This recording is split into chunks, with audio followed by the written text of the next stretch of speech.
The galaxy had existed in peace for 12,000 years. That peace ended with a single vote. Representative Oren watched the holographic display flicker to life in the council chamber. His crystalline body reflected the light from 1,000 different worlds, each represented by their chosen speaker. The chamber itself floated in the void, protected by shields that could withstand a supernova. Nothing had ever threatened this place. Nothing had ever needed to.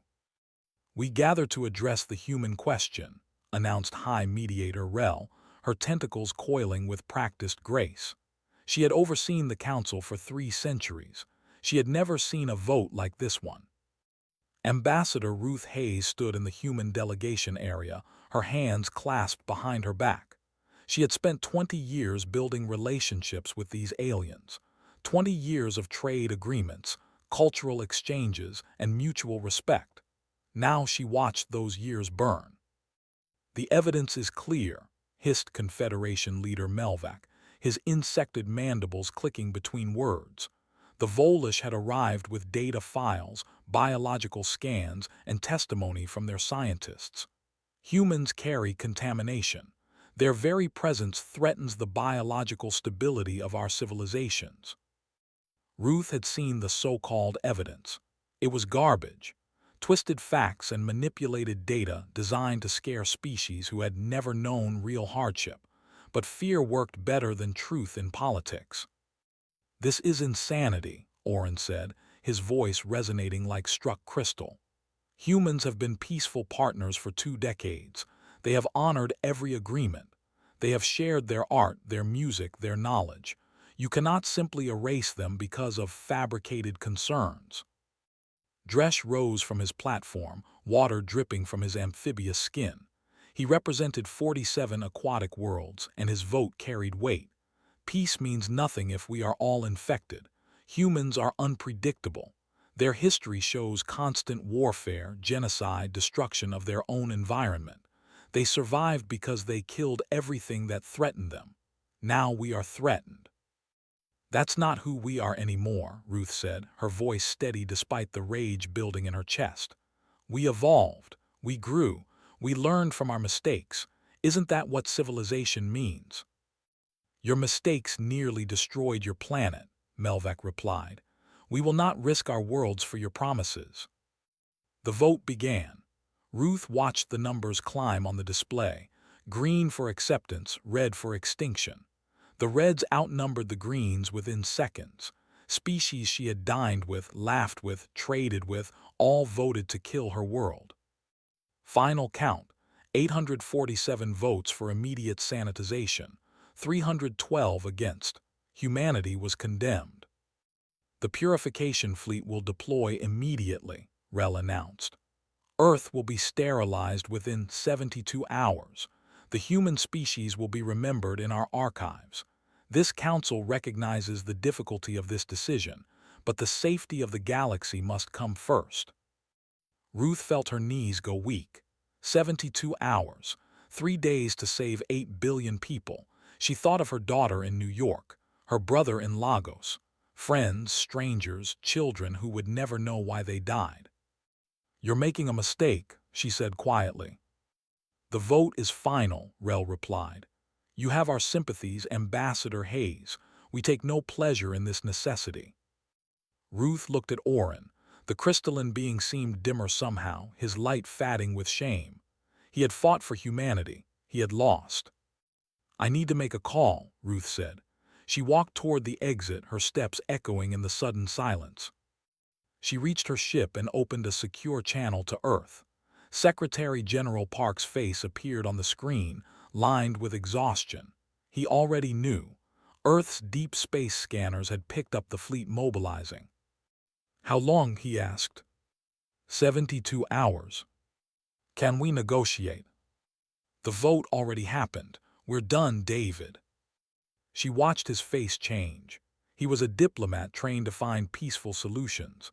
But she saw something else in his eyes now, something old and primal. "Then we fight," he said. "We can't win." "We don't have to win. We just have to make them regret this." Ruth closed her eyes.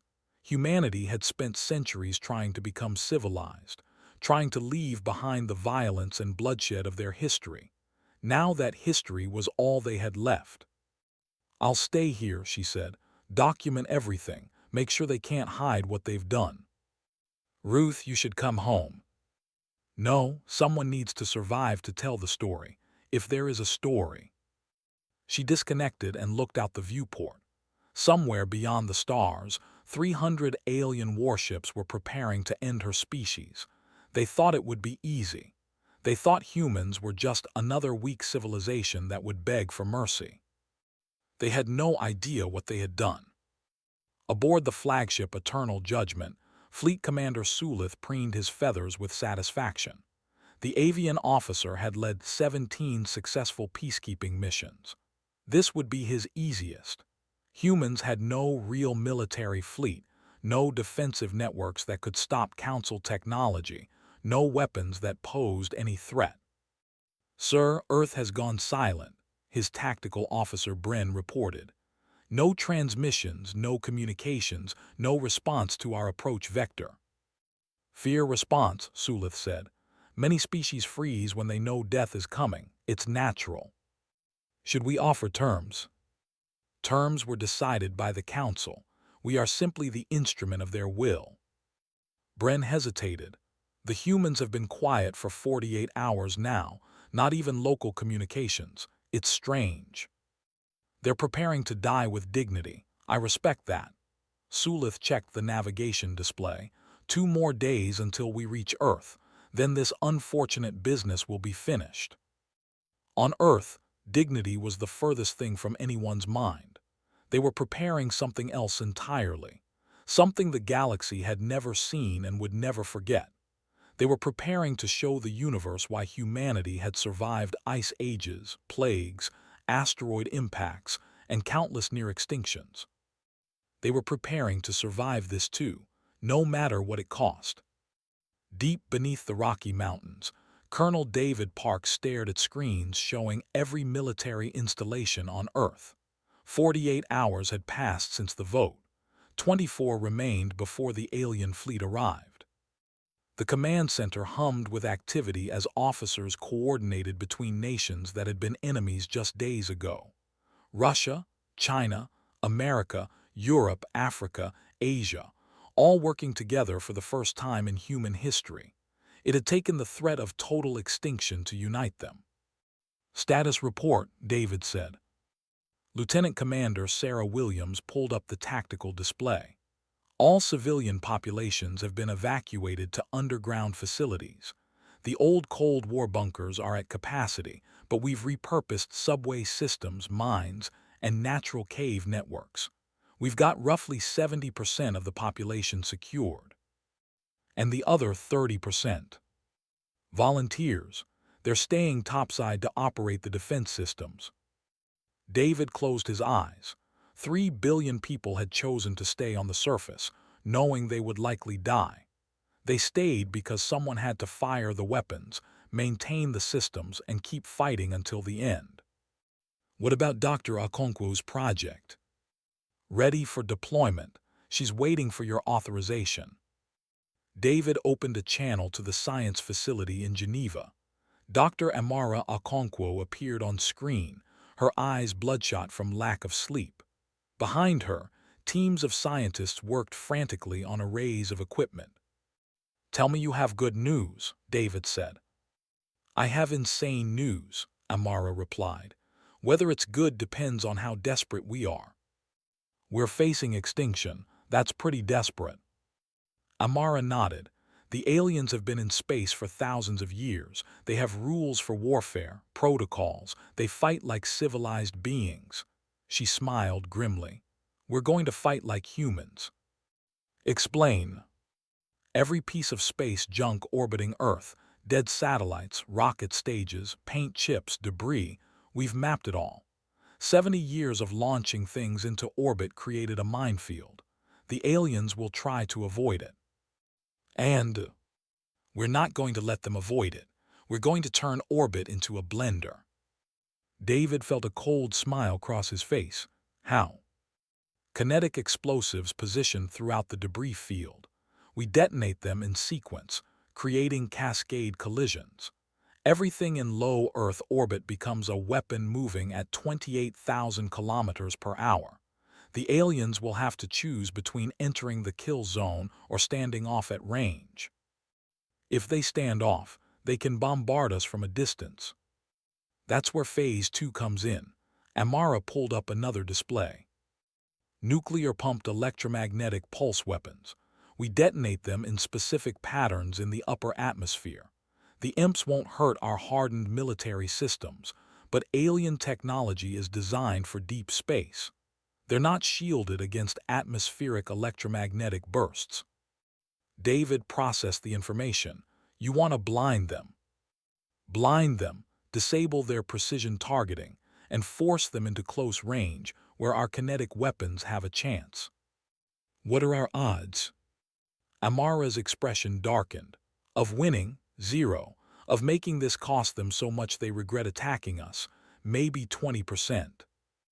I'll take those odds. Authorization granted. Aboard Eternal Judgment, Fleet Commander Sulith reviewed the final approach vectors. His fleet had dropped out of faster-than-light travel at the edge of Earth's solar system. Now, they moved in standard formation toward the blue planet. Beautiful world, Tactical Officer Bren observed. Shame about the contamination. All life is beautiful, Sulith agreed. But safety of the many outweighs the rights of the few.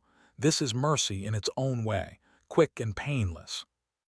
Sir, I'm detecting unusual activity around Earth. Multiple energy signatures in orbit. Defensive satellites, most likely. Nothing that can threaten Council warships. Should we send reconnaissance drones? Sulith considered it, then dismissed the thought. Unnecessary. We have complete intelligence on human capabilities. They have basic nuclear weapons and chemical propulsion. Their most advanced ships barely reach their own moon. There is no threat. He didn't notice Bren's expression of doubt. The tactical officer had studied the human files more carefully than his commander.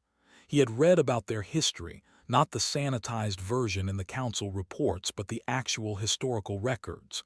Humans had a pattern. When pushed to the edge, they didn't surrender. They adapted. On Earth's surface, across every continent, weapon systems hummed to life. Railguns built into mountainsides, their barrels disguised as mining operations. Missile silos containing payloads the aliens had never encountered. Laser arrays powered by entire cities' worth of electricity. Humanity had spent 20 years preparing for peaceful contact with the stars. They had spent 48 hours converting everything into weapons. In New York, former construction worker Miguel Reyes sat in a control bunker beneath the subway system. His screen showed targeting data for a railgun positioned under the Hudson River. He had 3 kids in the evacuation shelters. He had volunteered to stay behind so they might live. All stations, this is NORAD command, David's voice echoed through the communications network. Enemy fleet will enter firing range in 6 hours. All personnel are authorized to engage at will once they enter the defense perimeter. There will be no surrender. There will be no retreat. If we die today, we die free. If we live, we make them remember why you never attack Earth. Miguel checked his weapon system one more time. He thought about his daughter Sophia, only 8 years old.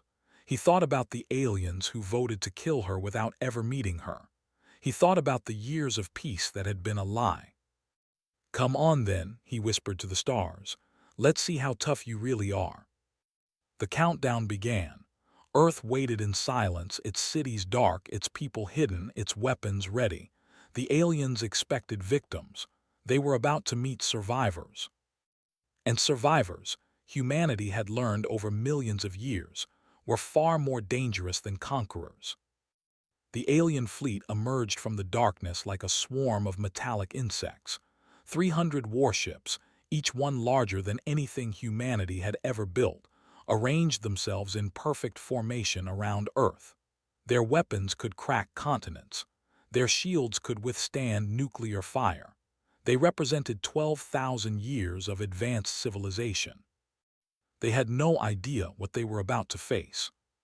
Fleet Commander Sulith activated the broadcast system. His message would transmit to every device on Earth, translated into every human language. He had delivered this speech 16 times before to 16 different species. None had resisted. People of Earth, the Galactic Council has determined that your species poses an unacceptable contamination risk to civilized space. You have 1 hour to make peace with your extinction. For the mercy of a quick death, we ask that you power down all defensive systems and accept your fate with dignity. Resistance will only prolong suffering.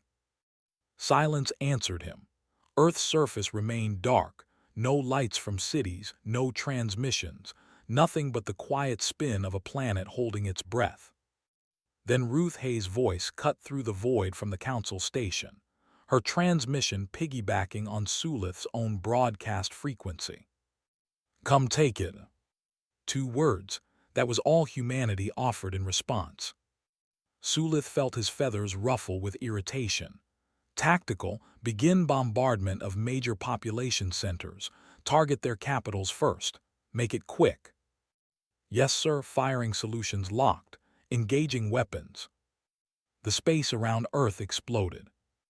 Thousands of small satellites detonated simultaneously, each one carrying shaped charges that sent debris spinning in every direction.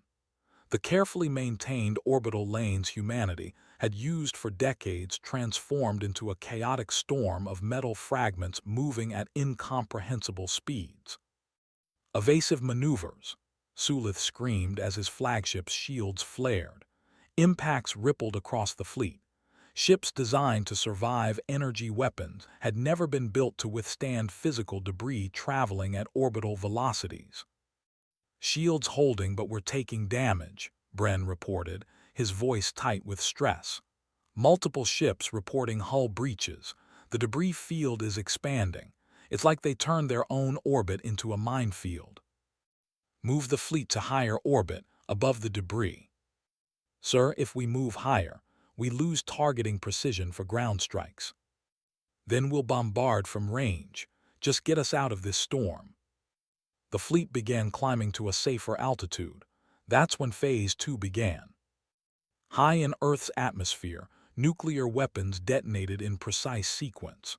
Not for heat or blast, but for electromagnetic pulse. Massive waves of energy rolled across the sky, invisible but devastating to electronic systems designed for the clean environment of deep space. Sulith's command displays flickered and died. Emergency systems kicked in, but half his targeting computers were offline. Across the fleet, ships went dark for precious seconds. Some recovered quickly. Others drifted, their systems scrambled. "What is happening?" Sulith demanded. "Electromagnetic pulses, sir. Massive ones. Our systems aren't hardened against atmospheric bursts of this magnitude. We're designed for space combat." "They're using nuclear weapons on themselves." "No, sir, upper atmosphere detonations. No damage to the surface, but devastating to our fleet electronics." Before Sulith could respond, the third phase started. From hidden silos across Earth's surface, railgun projectiles launched skyward. Simple tungsten rods, nothing fancy, nothing that violated the laws of physics. Just dense metal accelerated to incredible speeds by electromagnetic force. They weren't guided. They didn't need to be. The alien fleet was large enough that missing was harder than hitting. Eternal Judgment shuddered as a projectile punched through her starboard shields. The rod was only a meter long and 20 centimeters wide, but it was moving at 20 kilometers per second. It went through the flagship's hull like it was paper, through 3 decks, and out the other side. Atmosphere vented. Crew members died. Sulith grabbed his command chair as the ship spun from the impact. "Return fire. All weapons target those launch sites." Energy beams lanced down from orbit, striking Earth's surface with enough force to vaporize mountains. But the launch sites were scattered, hardened, and most importantly, numerous. For every one the aliens destroyed, 3 more opened fire. Then the human fighters appeared. Small craft, barely larger than shuttles, came screaming out of lunar orbit where they had been hiding. They weren't trying to fight the warships. They were ramming them. Kamikaze attacks, crew and all, slamming into already damaged alien vessels at full thrust. "This is insane," Bren said, watching another human ship deliberately crash into a cruiser's damaged section. "They're killing themselves." "They know they can't win," Sulith realized with growing horror. "They're not trying to win. They're trying to make this too expensive for us to continue." A tactical officer called out, "Sir, we've lost 23 ships, 41 more reporting critical damage. The debris field is getting worse with every collision. Orbital mechanics are turning this entire region into a kill zone." Sulith looked at the tactical display. He had started with 300 ships. He was down to 277 combat-effective vessels, against a species that supposedly had no military space fleet, against a species that was using rocks and suicide runs and their own orbital debris as weapons. "How many humans have we killed?" "Unclear, sir. Most of their population appears to be underground. Surface casualties are in the thousands, not billions." "Pull back, reform the fleet beyond lunar orbit." "Sir, the Council ordered complete sterilization." "I'm aware of my orders, Tactical. I'm also aware that this fleet is being torn apart by a species using stones and desperation. We need to regroup and develop a new strategy." The fleet began its retreat, limping away from Earth. Behind them, the planet remained defiant, its skis filled with fire and fury. Aboard his command ship, now with a hole in its side and bodies floating in sealed sections, Sulith composed a message to the Council. He wrote only one line, his talons shaking as he entered the words. "They are not prey. They are apex predators, and we have made a terrible mistake." 3 weeks after the Battle of Earth, the galaxy learned what it meant to make an enemy of humanity. Trader Nix was finishing his regular supply run to the mining colony on Talio's IV when the human ship appeared. It was small, barely the size of a cargo hauler, but it moved with purpose. Nix felt his scales prickle with instinctive fear. Everyone had heard about Earth's impossible defense. Now humans were in space, and nobody knew what they wanted. "This is Captain Ann Reeves of the human vessel Defiant. We're not here to attack. We need to talk." Nix hesitated, then opened a channel. "My ship is unarmed. I have nothing worth taking." "We're not pirates. Can we dock? Face to face is better for this conversation." Against his better judgment, Nix agreed. The human ship matched his course and sealed airlocks. A few minutes later, Ann Reeves floated through his cargo bay. She was smaller than he expected, with dark skin and graying hair. She looked tired. She looked angry. "You voted to kill us," Ann said without preamble. "I don't have voting rights. I'm just a trader." "Your government voted yes. Talio's IV was one of 847 worlds that decided humanity should die."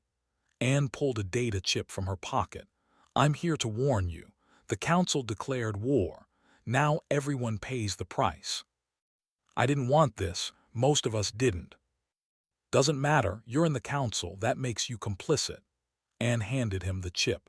"Give this to your colonial administrator. It contains coordinates for human strike teams operating in this sector. We're not conquering anyone. We're making trade and travel too dangerous to continue. The galaxy wanted us gone. Now the galaxy can enjoy the chaos they created." Ann returned to her ship and departed.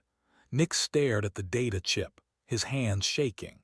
When he delivered it to the colonial administrator, the news was worse than he imagined. Human teams were everywhere. Former diplomats and traders who had spent 20 years building relationships across the galaxy were now using that knowledge to tear everything apart. Supply convoys vanished between systems. Communication relays went offline without explanation.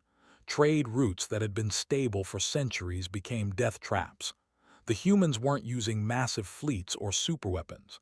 They were using sabotage, ambush, and the galaxy's own complexity against it. On the council station, Representative Oren watched the emergency session with growing dread. Half the representatives were screaming for another attack on Earth. The other half were demanding negotiations. Everyone was scared. "They're crippling our infrastructure," shouted Ambassador Krell, his reptilian features twisted with rage. "Human raiders destroyed 3 supply stations in my sector. My colony worlds are starving." "Because you voted to starve Earth," Oren replied quietly. "We voted for security. You voted for genocide, and now you face the consequences." Dresh slammed his webbed fist on the podium. "We need to assemble a larger fleet, 10,000 ships, enough to overwhelm whatever tricks they used last time. We end this permanently." "With what?" Oren gestured to the tactical display showing the galaxy. "Half our member species can't mobilize their fleets because they lack fuel. Human strikes have targeted every major refueling station. Our ships are scattered, our supply lines are broken, and our economy is collapsing. This isn't a war. It's a slow strangulation." High Mediator Rel raised her tentacles for silence. "We have received a communication from Ambassador Hayes. She's requesting a meeting. Neutral territory." "A trap," Dresh hissed. "Maybe, but what choice do we have?" The meeting took place on a small trading station in unclaimed space. Ruth Hayes arrived alone on a shuttle that barely qualified as space-worthy. She looked older than she had 3 weeks ago. Lines had deepened around her eyes.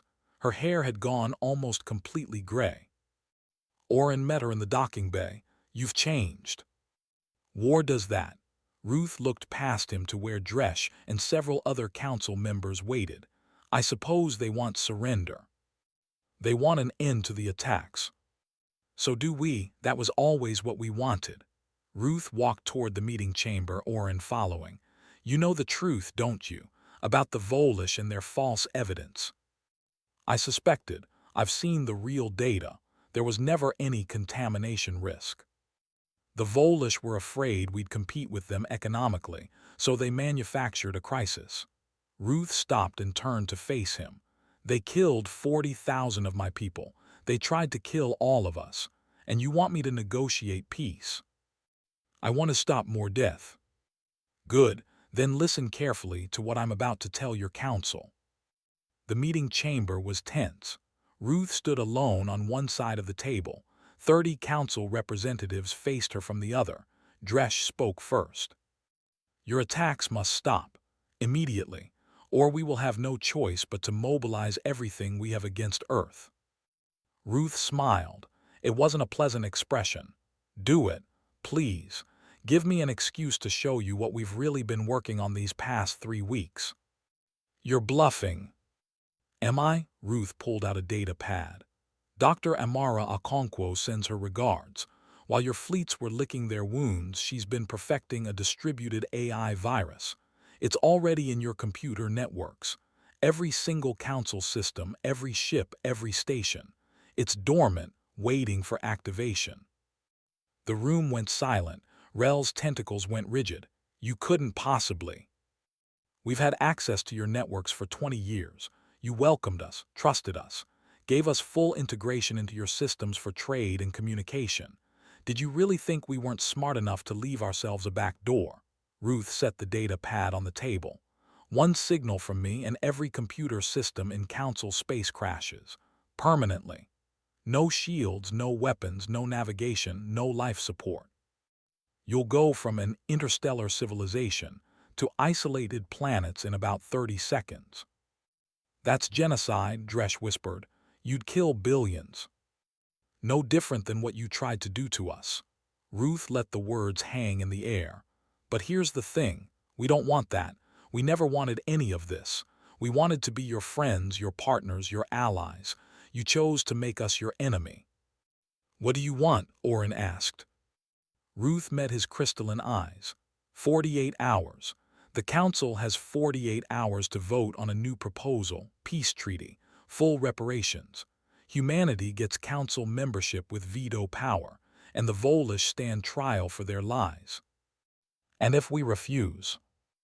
Ruth picked up her data pad.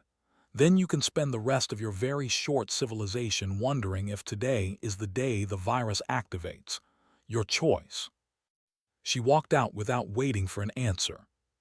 47 hours and 32 minutes after Ruth's ultimatum, the Galactic Council gathered for the most important vote in their history. The chamber was packed. Every member species had sent representatives.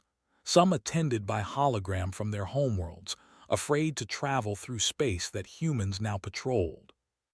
Oren stood at his podium, watching the gallery fill. He had spent the past 2 days in constant communication with other representatives, building support for the human proposal. It wasn't easy. Fear and pride made terrible foundations for peace. High Mediator Rel called the session to order. We face a choice that will define our civilization. Representative Dresh has requested to speak first. Dresh moved to the central platform. His amphibious features were drawn tight with barely controlled rage. I have served the Council for 60 years. I have seen wars end. I have seen peace blossom, but I have never seen blackmail on this scale.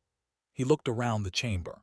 Humanity holds a weapon to our throat and demands we accept them as equals.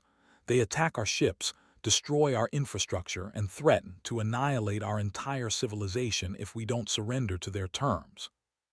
Murmurs of agreement rippled through the crowd. They killed 23,000 council citizens in their raids, Dresh continued. They destabilized 50 star systems. They have shown us their true nature. They are not peaceful. They are predators pretending to be civilized. He paused for effect. If we give them this victory, we teach every violent species in the galaxy that terrorism works. We cannot allow that precedent. The applause was scattered but real. Dresh wasn't wrong. Humanity had responded to attempted genocide with calculated violence. They had become exactly what the Council feared. Oren rose. I request the floor. Rel gestured for Dresh to step down. Oren took his place in the spotlight. Representative Dresh speaks of humanity's violence. He's right. They have been violent, ruthlessly so. But let me ask you all something. Oren's crystalline body caught the light, sending rainbow patterns across the chamber. What would you do if the Council voted to exterminate your species? If 300 warships appeared above your homeworld with orders to kill every man, woman, and child of your people, would you accept it peacefully? Would you die with dignity? Silence answered him. Humanity did what any of us would do. They fought back. Yes, they used terrible methods. Yes, they caused chaos and death. But we struck first. We declared war on them. We tried to commit genocide. And when they survived, when they proved stronger than we expected, we act surprised that they're angry. They're holding us hostage, someone shouted from the gallery. We tried to murder them, Oren shot back. Every human alive right now is living with the knowledge that nearly every species in the galaxy voted to kill them. Can you imagine that? Can you imagine looking at the stars and knowing that almost everyone out there wanted you dead? He pulled up a holographic display showing Earth. The planet was scarred from the battle, atmospheric burns visible from orbital bombardment, but still intact, still alive. 40,000 humans died defending their world. 40,000 people who volunteered to stay on the surface and operate weapons, knowing they would likely die. They didn't do it because they loved war. They did it because they loved their children, their parents, their friends. They did it because when faced with extinction, the only answer is to fight with everything you have. Oren shifted the display to show the economic data. Yes, their raids have hurt us, but look at why. Every target they hit was a supply line supporting the military forces that attacked them. Every communication relay they destroyed was one used to coordinate further strikes against Earth. They're not randomly attacking civilians. They're crippling our ability to threaten them again. And the virus, Dresh challenged, the one that could kill billions. Has it activated? Has a single council citizen died from it? Oren turned to face his accuser directly. Humanity has the power to destroy us all right now. They've had it for weeks, and yet they're here offering peace. Doesn't that tell you something? It tells me they're waiting for the right moment to strike. Or it tells you that they never wanted war in the first place. Oren pulled up another file. I've done research. Real research, not the propaganda the Volish fed us. Human history is violent, yes, but it's also filled with examples of mercy, of enemies becoming allies, of forgiveness after terrible conflicts. They fought civil wars and then reunited. They dropped nuclear weapons on each other and then built peace. Violence is in their history, but so is the ability to move past it. He looked around the chamber. The Volish lied to us. They manipulated evidence because they feared human economic competition. They convinced us to commit genocide over market share. And we fell for it because we were afraid of something different, something that didn't fit our comfortable expectations. Confederation leader Melvac rose, his mandibles clicking with agitation. You have no proof of these accusations. I have testimony from your own scientists. 3 of them contacted me privately. They admitted the contamination data was falsified. Oren projected the messages for everyone to see.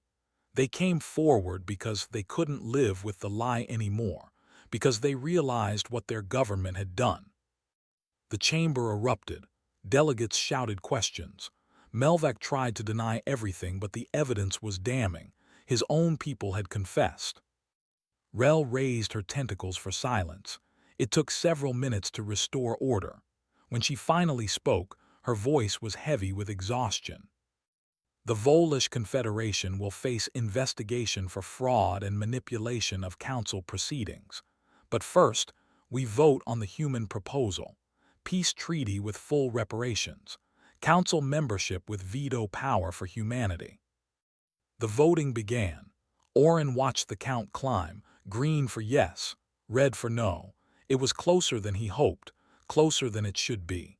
Species that had voted for extermination were now being asked to accept humanity as equals. Pride fought with fear. The final count appeared, 1,891 for peace, 67 against. Humanity had won. Oren opened a channel to Ruth Hayes. Her face appeared on his display, tired but alert. It passed, he said simply. Ruth closed her eyes. For a moment she said nothing. Then, we'll stand down. All teams will return to Earth. The virus will be deactivated and purged from your systems. Just like that. We told you what we wanted, peace. You're giving it to us. We keep our word. She paused. Tell the Council that humanity remembers both our friends and our enemies. We'll work with the ones who voted for us. The others can watch us succeed despite them. And the Volish. That's your justice system, not ours, though I hope they face consequences for what they did. The channel closed. Oren looked at the voting results one more time. 67 species still wanted humanity dead. 67 eternal enemies, but 1,891 had chosen a different path. It would have to be enough. 5 years after the war that almost ended humanity, Ruth Hayes stood in the memorial garden on the outskirts of New Geneva. 40,000 names were carved into black stone, each one representing a life lost defending Earth. She came here every year on this day.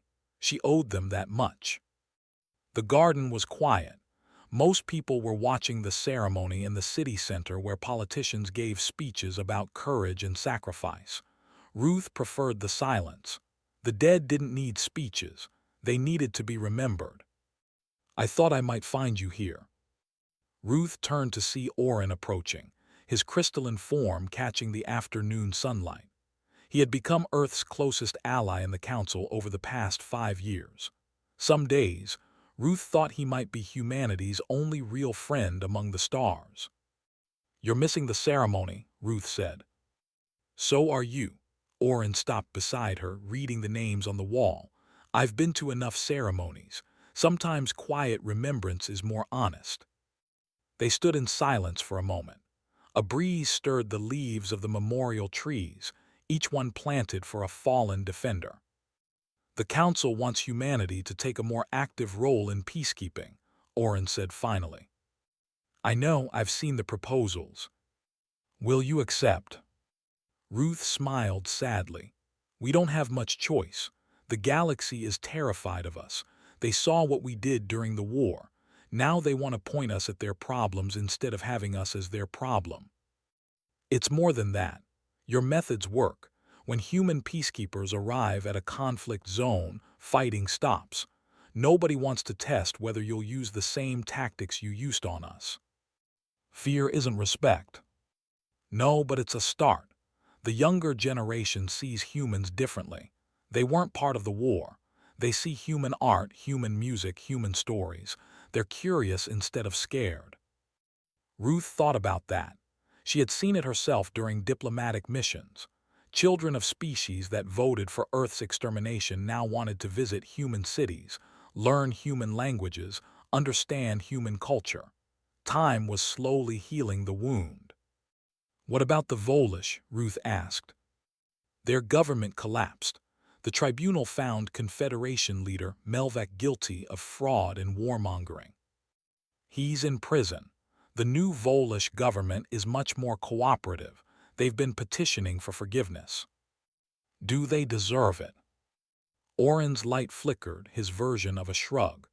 That's not for me to decide, but I know what humanity taught me during the war. You taught me that survival and forgiveness can coexist. You fought with everything you had, and then you stopped fighting the moment you got what you asked for. Most species would have continued until they dominated. You just wanted peace. Ruth touched one of the names on the wall. Miguel Reyes, the construction worker who stayed behind to operate a railgun. He died when an energy beam struck his bunker. His 3 children were safe in the evacuation shelters. They were adults now, working to rebuild Earth's damaged cities. We learned a long time ago that revenge is expensive, Ruth said. We nearly destroyed ourselves with it a dozen times in our history. We learned to stop fighting when the threat was gone. She turned to face Oren. But we also learned to never forget who tried to kill us. Forgiveness doesn't mean trust. The 67 species who voted against peace, you're watching them. Every single one. We have observers, trade monitors, diplomatic liaisons. If any of them show signs of trying again, we'll know. And if they do try again. Ruth's expression hardened. We showed restraint last time because we wanted peace. If there's a second time, we'll show them what we're really capable of. No mercy, no quarter, just extinction. Oren didn't respond immediately. He knew she meant it. Every species in the galaxy knew it. Humanity had proven they could survive an attempted genocide. Nobody wanted to discover what they could do if they stopped being defensive and started being aggressive. On a lighter note, Oren said, changing the subject, I hear Earth is hosting the Galactic Cultural Festival next year. We are, first time a human world has been chosen, should be interesting. I'm looking forward to it. I've developed a taste for your music, jazz I think you call it. Ruth smiled. You've got good taste. Come early and I'll show you the real clubs in New Orleans, the ones the tourists don't know about. They talked for a while longer about small things, normal things, politics and trade and cultural exchange. The conversation 2 friends might have. Eventually, Oren departed for his ship, leaving Ruth alone with the memorial. She spent another hour reading names, remembering faces when she could. Some she had known personally. Others were strangers who died for a world she represented. They all deserved to be remembered. As the sun set, Ruth finally left the garden. She had work tomorrow. The council needed human input on a border dispute in the Outer Rim. Some species wanted human peacekeepers there. Others were terrified of the idea. It was going to be a long negotiation. On her way home, Ruth passed a school. Through the windows, she could see a classroom. The teacher was showing students a star map, pointing to different systems. The children looked excited, curious about the galaxy that had tried to kill their grandparents. Ruth paused to watch. One child raised her hand and asked a question Ruth couldn't hear. The teacher responded, then pulled up an image on the display. It was Earth, seen from orbit, scarred but beautiful, wounded but alive. The teacher said something that made the children laugh. Then she pointed to other planets, showing the vast network of trade routes and diplomatic connections humanity had built over 5 years of hard work. The galaxy had tried to erase them. Instead, they had become unforgettable. Ruth continued walking home. Tomorrow would bring new challenges, new conflicts, new opportunities to prove that humanity belonged among the stars. Some species would never accept them. Others would become true allies. Most would simply tolerate them out of fear or necessity. It wasn't the future humanity had dreamed of when they first reached for the stars, but it was the future they had earned. They had survived. They had adapted.